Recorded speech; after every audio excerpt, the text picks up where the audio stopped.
আমার প্রশ্ন হচ্ছে কিভাবে একজন ভালো মুসলমান হওয়া যায়। মাশাআল্লাহ, খুব সুন্দর এবং চমৎকার একটা প্রশ্ন। আমরা সবাই মুসলমান, নামে মুসলমান, সবাই ভালো মুসলমান না। আল্লাহর খাতায় মুসলমান কতজন, এটা নিয়ে সন্দেহ আছে। ভালো মুসলমান না হলে সে আল্লাহর খাতায় মুসলমান হতে পারবে না। ভালো মুসলমান না হলে সে মুসলমান হয়ে জান্নাতি হতে পারবে না সরাসরি প্রথম চান্সে। ভালো মুসলমান না হলে সে কখনো আল্লাহর প্রিয় বান্দা হতে পারবে না। ভালো মুসলমান হওয়ার জন্য কয়েকটি বিষয় লাগবে। নাম্বার 1, ইমানটা বিশুদ্ধ থাকতে হবে। ইমানটা কি থাকতে হবে? বিশুদ্ধ থাকতে হবে। আপনাদের এই এলাকাতে চট্টগ্রামে বিশেষ করে আমাদের অনেক মুসলমান ভাইরা আছেন, অনেক মুসলমান বোনরা আছেন, সন্তান হয় না। আল্লাহর কাছে দোয়া করে ঠিক আছে, কিন্তু আবার মাজারেও যায়। যে মাজারে কিছু মান্নত করে, কিছু টাকা পয়সা দেয়, মাজারে গিয়ে অনেকে সিজদা দেয়, অনেকে মাজারে যিনি শুয়ে আছেন তার কাছে বলে, বাবা আমাকে একটা ছেলে দিও, আমার একটা ছেলে সন্তান দরকার। আছে না? না, এগুলা সাথে সাথে ইমান নষ্ট হয়ে যাবে, সাথে সাথে ইমান নষ্ট হয়ে যাবে। ভালো মুসলমান তো পরের কথা, আপনার যদি ইমান নষ্ট হয়, আপনার যদি আকীদা খারাপ হয়, আপনার যদি বিশ্বাসটা নষ্ট হয়, তাহলে আপনার ওই যে একেবারে মূলটাই শেষ, আপনার নেকামলে করে কোনো লাভ হবে না। এই জন্য ভালো মুসলমান হওয়ার জন্য প্রথম চ্যালেঞ্জ হলো ইমানটাকে ঠিক রাখা, বিশ্বাসটা ঠিক রাখা। আল্লাহর একত্ববাদ স্বীকার করার মানে হলো আল্লাহর সাথে কারো শরীক সাব্যস্ত না করা। এখন আপনার দোয়া করতে হবে, কার কাছে দোয়া করবেন? আল্লাহর কাছে। আমাদের প্রিয় নবী সাল্লাল্লাহু আলাইহি সাল্লাম তার প্রিয় সাহাবী আব্দুল্লাহ ইবনে আব্বাস রাদিয়াল্লাহু তাআলা আনহু 9 বছর বয়স তখন তাকে আদর করে স্নেহ করে হাত দিয়ে বললেন, কাঁধে হাত রেখে বললেন, ইযা সাআলতা ফাসআলিল্লাহ ওয়া ইযা ইসতাআনতা ফাসতাঈন বিল্লাহ। তোমার যদি কিছু চাওয়া লাগে আল্লাহর কাছে চাইবা, সাহায্য চাওয়া লাগে আল্লাহর কাছে সাহায্য চাইবা। সাহায্য চাওয়া এগুলো আল্লাহ ছাড়া অন্য কারোর কাছে অলৌকিক সাহায্য চাওয়া যাবে? তাহলে কোন মাজারের কাছে আমরা সন্তান চাইবো না, আল্লাহর কাছে চাইবো? আল্লাহর কাছে চাইবো। ঠিক একইভাবে আমার দোয়া, আমার ইবাদত বন্দেগী, এটা মাজারে করার জিনিস না, এগুলো আরশের মালিকের কাছে পেশ করতে হবে। মাজারে যিনি শুয়ে আছেন নিজেও আল্লাহর বান্দা, নিজেও আল্লাহর গোলাম, উনি নিজেও আল্লাহর কাছে মুখাপেক্ষী। আপনি গোলামের কাছে কেন চাইবেন? মালিকের কাছে চাইবেন। আল্লাহ বলেছেন, উদউনি আস্তাজিব লাকুম, তোমরা আমার কাছে দোয়া করো, আমি তোমাদের দোয়া কবুল করব। অতএব দোয়া করতে হবে কার কাছে? আল্লাহর কাছে। ভালো মুসলমান হওয়ার জন্য ইমান ঠিক রাখতে হবে। ইমানের মধ্যে কোনো শিরিক থাকতে পারবে? অন্ধের মতো আনুগত্য কোন দলের করবেন, কোন ব্যক্তির করবেন? অন্ধের মতো আনুগত্য, সব কথা শুনবো, এটা কার হবে? শুধুমাত্র আল্লাহ। আর সবার এই বেলা এটা চলবে না। এমনকি আমিও যদি কথা বলি, কোনো আলেমও যদি কথা বলে, তার যদি ভালো কোনো কথা হয় সেটা নিবেন। কোনো কথা যদি খারাপ মনে হয়, কোরআন হাদিসের বিরুদ্ধে যায়, তিনি বললেও আপনি সেটা মানবেন। এর নাম হলো মুসলমান। ইমান ঠিক থাকতে হবে যে আমি কার গোলামি করব, কার কথা শুনবো, কার আনুগত্য করব, কার কাছে দোয়া করব, শুধু আল্লাহ, তিনি ছাড়া আর কেউ হতে, তার সাথে আর কাউকে শরীক সাব্যস্ত করা যাবে। ইমানটাকে ঠিক করতে হবে ভালো মুসলমান হওয়ার জন্য। 1 নাম্বার 2, ভালো মুসলমান হওয়ার জন্য 5 ওয়াক্ত নামাজ সুন্দর করে, ভালো করে বুঝেন। 5 ওয়াক্ত নামাজ শুধু পড়লে হবে না, কিভাবে পড়তে হবে? সুন্দর করে। নামাজ সুন্দর কিভাবে করবেন? 2 ভাবে করবেন। নাম্বার 1, সময় হওয়ার পর দেরি না করে যত তাড়াতাড়ি সম্ভব নামাজ পড়বেন। অনেকে নামাজ পড়ে শেষ উঠতে যায়, বিশেষ করে আমাদের মা বোনদের মধ্যে এই রোগ আছে। জোহরের নামাজটা বেশিরভাগ মহিলারা আমাদের দেশে পড়ে হলো দুপুর 3টার পরে, 3:30টার পরে। কেন? কারণ ঘর বাড়ির কাজকাম সামালেন, রান্না বাড়ি করে সব গোছান, ছেলে মেয়েদেরকে খানা দেন, স্বামীরে খানা দেন, নিজে গা গোসল ধন, সব ঝামেলা সারতে সারতে 3টা 3:30 বেজে যায়। এরপরে যে উনি আসরের সময় গিয়ে জোহর পড়ে, ঠিক না বেঠিক? অথচ নবী করিম সাল্লাল্লাহু আলাইহি সাল্লাম বলেছেন, সবচেয়ে উত্তম আমল হলো as-সালাতুল আউয়ালি ওয়াক্তিহা, আউয়াল ওয়াক্তে নামাজ পড়া, এটা হলো সবচেয়ে উত্তম আমল। এজন্য ভালো মুসলমান হওয়ার জন্য নামাজ শুধু পড়লেই হবে না, 5 ওয়াক্ত নামাজ তো পড়তেই হবে। সেটা পড়তে হবে সুন্দর করে, অর্থাৎ প্রথম সময়ে দেরি না করে, আর দ্বিতীয়ত হলো ধীরে ধীরে, আস্তে আস্তে। যত ধীরে ধীরে নামাজ পড়বেন তত নামাজের কোয়ালিটি বাড়বে, আর যত তাড়াহুড়া করে পড়বেন তত নামাজের কোয়ালিটি কমবে। নামাজি হিসেবে সবচেয়ে ভালো নামাজি কে? আপনার ডানে বামে, আপনার মসজিদে, আপনার কাতারে, আশেপাশে খেয়াল করবেন। আমাদের মা বোনরা নিজেদের মধ্যে খেয়াল করবেন, যেই মানুষটার নামাজে দেখবেন রুকুতে সবচেয়ে বেশি সময় লাস্টিং করে, রুকু থেকে দাঁড়ায় তিনি সবচেয়ে বেশি অপেক্ষা করেন, সিজদায় খুব ধীরে ধীরে যান, যে সিজদায় আবার অনেক সময় ধরে তাসবিহ পড়ে, সুবহান রাব্বিয়াল আলা, লম্বা সময় নিয়ে সিজদা পড়েন, এরপর সিজদা থেকে উঠে সোজা হয়ে আবার অনেক সময় অপেক্ষা করেন, আবার আস্তে করে সিজদা দেন। এভাবে নামাজের কাজগুলো যে যত আস্তে আস্তে করবে, তার নামাজের ওজন, নামাজের মূল্য, নামাজের ওয়েট তত বেশি হবে। এই জন্য ভালো মুসলমান হওয়ার জন্য ইমানটাকে বিশুদ্ধ করতে হবে, ইমান বিধ্বংসী বিষয় থেকে বাঁচতে হবে। অনেক মুসলমান ইমান আনার পরে এমন কথা বলে ইমান চলে যায়।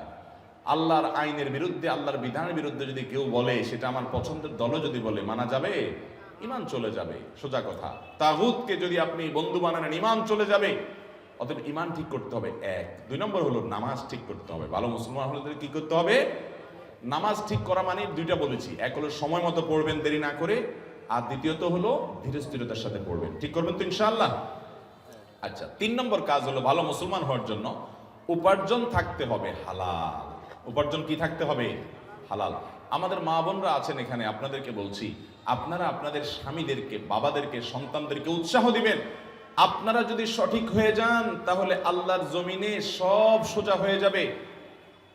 আপনারা যদি আপনাদের সন্তানদেরকে বলেন, বাবারা হালাল উপার্জন করে নিয়ে আসবা, প্রয়োজনে ডাল ভাত খেয়ে বেঁচে থাকবো, গোশ মাছ খাবো না, কিন্তু হালাল উপার্জন করবা বাবা। অন্যের ছেলে মেয়েরা বিল্ডিং হাঁকায়, গাড়ি হাঁকায়, টাকা পয়সা চকচকে দেখা যায়, আমার দরকার নাই বাবা, হালাল যদি করতে পারো, ব্যবসা বাণিজ্য করে আলহামদুলিল্লাহ করো, আর না হলে আমার দুর্নীতি করে ঘুষ, চুরি, ডাকাতি, এই সমস্ত মানুষের হক নষ্ট করে পয়সা আনবা না, আমরা কষ্ট করে থাকবো। এইটা যদি আপনি করতে পারেন, আপনি ভালো মুসলমান হতে পারবেন। এটা খুব কঠিন কাজ, কিন্তু নামাজ পড়াও সোজা, ইমান রাখাও সোজা, রোজা রাখাও সোজা, পর্দা করাও সোজা, কোরআন তেলাওয়াত করাও সোজা, ওয়াজ শোনাও সহজ। এই যুগের সবচেয়ে কঠিন কাজ হলো আমার উপার্জনটা সব টন টন করে বাজবে। বাজা বুঝেন? এত হালাল হবে যে সেখানে কোনো ভেজাল থাকবে, চেষ্টা করা যাবে না ইনশাআল্লাহ। এটা মুশকিল হলো কি জানেন? এটা করতে গেলে যুদ্ধ করা লাগে নিজের সাথে, কারণ আশেপাশে সবাই 2 নম্বর পথে টাকা পয়সা কামে আঙ্গুল ফুলে কলা গাছ হয়ে যায়। এটা দেখে আপনার মা বাপ বলবে, আপনার স্বামী, আপনার স্ত্রী বলবে, আপনার বন্ধু বান্ধব বলবে, ছেলে মেয়ে বলবে, তুমি কি করো? আরে দুধ করো, পরে আল্লাহকে রাজি করে নেওয়া যাবে। এগুলো ভুল। ভালো মুসলমান হওয়ার জন্য উপার্জন হারাম, এটা থেকে বেঁচে হালাল উপার্জন থাকতে হবে ইনশাআল্লাহ। হালাল উপার্জন না থাকলে কোনো ভালো মুসলমান হওয়ার কোনো সুযোগই নেই, দোয়াই কবুল হবে না, সোজা কথা। ওই শরীরই জান্নাতে যাবে। নবী সাল্লাল্লাহু আলাইহি ওয়াসাল্লাম বলেছেন যে শরীর হারাম দ্বারা গঠন হয়েছে। এই জন্য চ্যালেঞ্জ নিতে হবে মুসলমান যুবকদেরকে, যুবতীদেরকে, সবাইকে, যে আমরা হারাম আমাদের শরীরে প্রবেশ করাবো ভালো মুসলমান হওয়ার জন্য। 3 নম্বর পয়েন্ট বলেছি হালাল উপার্জন হওয়া। 4 নম্বর পয়েন্ট হলো আচরণ ভালো হওয়া। আজকাল দেখবেন অনেক নামাজি কালামি মুসল্লি পাওয়া যায়, কিন্তু আচরণ খারাপ, ব্যবহার খারাপ, অধিকার নষ্ট করে শ্রমিকের, অধিকার নষ্ট করে কাজের লোকের, অধিকার নষ্ট করে বউ হয়ে শাশুড়ির অধিকার নষ্ট করে, শ্বশুরের অধিকার নষ্ট করে, শ্বশুর শাশুড়ি হয়ে বউয়ের অধিকার নষ্ট করে, স্বামী হয়ে স্ত্রীর অধিকার নষ্ট করে, স্ত্রী হয়ে স্বামীর অধিকার নষ্ট করে, বন্ধু হয়ে বন্ধুর অধিকার নষ্ট করে, প্রতিবেশী হয়ে প্রতিবেশীর অধিকার নষ্ট করে, এমনকি মুসলমান হয়ে প্রতিবেশী অমুসলমান তারও অধিকার নষ্ট করে। প্রতিবেশী অমুসলমান হলে তার অধিকার আছে না নেই? কিরকম অধিকার জানেন? আব্দুল্লাহ ইবনে ওমর রাদিয়াল্লাহু তাআলা আনহু, নবী করিম সাল্লাল্লাহু আলাইহি ওয়াসাল্লামের একজন প্রিয় সাহাবী, ওনার বাড়িতে একবার ছাগল জবাই হয়েছে। খাওয়া দাওয়া করবেন কোনো আনন্দের উপলক্ষ, তো উনি ওনার পরিবারের লোকদেরকে বললেন, আমাদের পাশের বাসায় যে ইহুদি আছে তার বাসায় কি গোশত পাঠানো হয়েছে ছাগল থেকে? 2 বার জিজ্ঞাসা করলেন। তখন বাসার লোকরা বলল, না, পাঠানো হয়নি। তখন তিনি বললেন, আমি তো নবী করিম সাল্লাল্লাহু আলাইহি ওয়াসাল্লামের কাছ থেকে শুনেছি যে প্রতিবেশীর অধিকার এত বেশি যে জিবরিল বারবার নবী সাল্লাল্লাহু আলাইহি ওয়াসাল্লামকে প্রতিবেশীর ব্যাপারে সাবধান করতে করতে নবী সাল্লাল্লাহু আলাইহি ওয়াসাল্লাম বলেছেন, আমার তো আশঙ্কা হয় কখন না জিবরিল এসে বলে যে তোমার মরার পর তোমার সম্পদে ভাগ পাবে প্রতিবেশী। এই কথা বলে কিনা আমি সে আশঙ্কায় ছিলাম। মানে এত প্রতিবেশীর হক। এমনকি অমুসলমান হলেও ইহুদির চাইতে বড় শত্রু মুসলমানদের আর কেউ না। আল্লাহ কোরআনে বলেছেন, লাতাজিদান্না আশাদ্দান-নাসি আদাওয়াতান লিল্লাযিনা আমানু আল ইয়াহুদ, ঈমানদারদের জন্য সবচেয়ে বেশি শত্রু পাবা তোমরা ইহুদিদেরকে। সেই ইহুদিও যদি আমার প্রতিবেশী হয়, আমার গ্রামের হয়, আমার পাশের বাড়ির হয়, বসবাস করে, তার প্রতি শুধু সদাচরণ করা না, তার বাসায় হাদিয়া পাঠানো, খাবার পাঠানো, এটা শিক্ষা আমাদেরকে ইসলাম দিয়েছে। ঠিক না বেঠিক? তাহলে ভালো মুসলমান হতে হলে মুসলমান তো বটেই, অমুসলমানের সাথে সুন্দর আচরণ, ভালো আচরণ করতে হবে। আর মুসলমান যারা আছেন, আত্মীয় স্বজন, বাবা মা, সবার প্রতি সদাচরণ করা, তার কাছে ব্যবহার খারাপ না করা, সবার হক আদায় করা, এটা ভালো মুসলমান হওয়ার জন্য জরুরি। তাহলে 4 নম্বর শর্ত বলেছি আখলাক বা আচরণটা ভালো হওয়া। এই 4টা কাজ যদি আপনি ঠিকঠাক মতো করতে পারেন ইনশাআল্লাহ, এর পাশাপাশি হারাম কাজ থেকে বেঁচে থাকবেন, মৌলিক ফরজ বিধানগুলো মেনে চলবেন, ইনশাআল্লাহ আপনি ভালো মুসলমান হয়ে যাবেন। ওইটাকে আমরা 5 নম্বর পয়েন্ট বললাম। আমরা আবারও বলি, 1 নম্বর ইমানটাকে শুদ্ধ করবেন, শিরিক মুক্ত ইমান আনবেন। নাম্বার 2, নামাজটাকে সুন্দর করবেন, ওয়াক্ত হওয়ার পরে দেরি করবেন না এবং ধীরে ধীরে পড়বেন। নাম্বার 3, হালাল উপার্জন করবেন, হারামের ধারে কাছে যাবেন না, চ্যালেঞ্জ নেবেন। নাম্বার 4, আচরণ ভালো করবেন, সবার অধিকার আদায় করবেন, কারোর অধিকার নষ্ট করবেন না। বান্দার হকটা অনেক গুরুত্বপূর্ণ। আল্লাহর হকে একটু ভেজাল হলেও আল্লাহ মাফ করবে, বান্দার হকে কিন্তু ছাড় নাই। অতএব বান্দার হক যেন ঠিকঠাক মতো আদায় করেন। স্ত্রী হয়েছেন, তাহলে স্বামী আমার অধিকার নষ্ট করুক, আমি তার অধিকার নষ্ট করবো না, তার প্রাপ্য অধিকার আমি তাকে দেব। স্ত্রী আমার অধিকার নষ্ট করছে, করুক, কিন্তু আমি তার অধিকারটা প্রাপ্য পুরোটা দেব। যতটা আমরা অধিকার সচেতন হব, তার চেয়ে বেশি কর্তব্য সচেতন হব, আমার দায়িত্ব বিষয়টা আমি বেশি দেখব। 5 নম্বর হলো আপনার অন্য আল্লাহর যে মৌলিক ফরজ বিধানগুলো আছে সেগুলো মানা, মোটা মোটা যে হারাম জিনিসগুলো আছে সেগুলো থেকে বাঁচার চেষ্টা করব। এভাবে যদি আমরা 5 কাজ করি, ইমান ঠিক করি, নামাজটা সুন্দর করি এবং হালাল উপার্জন করি, আচার আচরণ ভালো করি, সবার অধিকার ঠিকঠাক মতো দেই, মোটা দাগে ফরজগুলো রোজা রাখা, যাকাত দেওয়া ইত্যাদি, হজ করা, এগুলো যদি মেনে চলি এবং হারাম কাজ, জেনা, ব্যভিচার ইত্যাদি থেকে বেঁচে চলি, ইনশাআল্লাহ একজন আদর্শ ভালো মুসলমান হতে পারবেন। একজন আদর্শ ভালো মুসলমান মানে কিন্তু আমলের পাহাড় গড়া না, দুনিয়ার আমল কতগুলা করে নিলেন আপনি ভালো মুসলমান হয়ে গেলেন, জি না। ভালো মুসলমান হতে হলে এই পয়েন্টগুলো আপনাকে মাথায় রাখতে হবে। আল্লাহ তাআলা আমাদের তৌফিক দান করুন।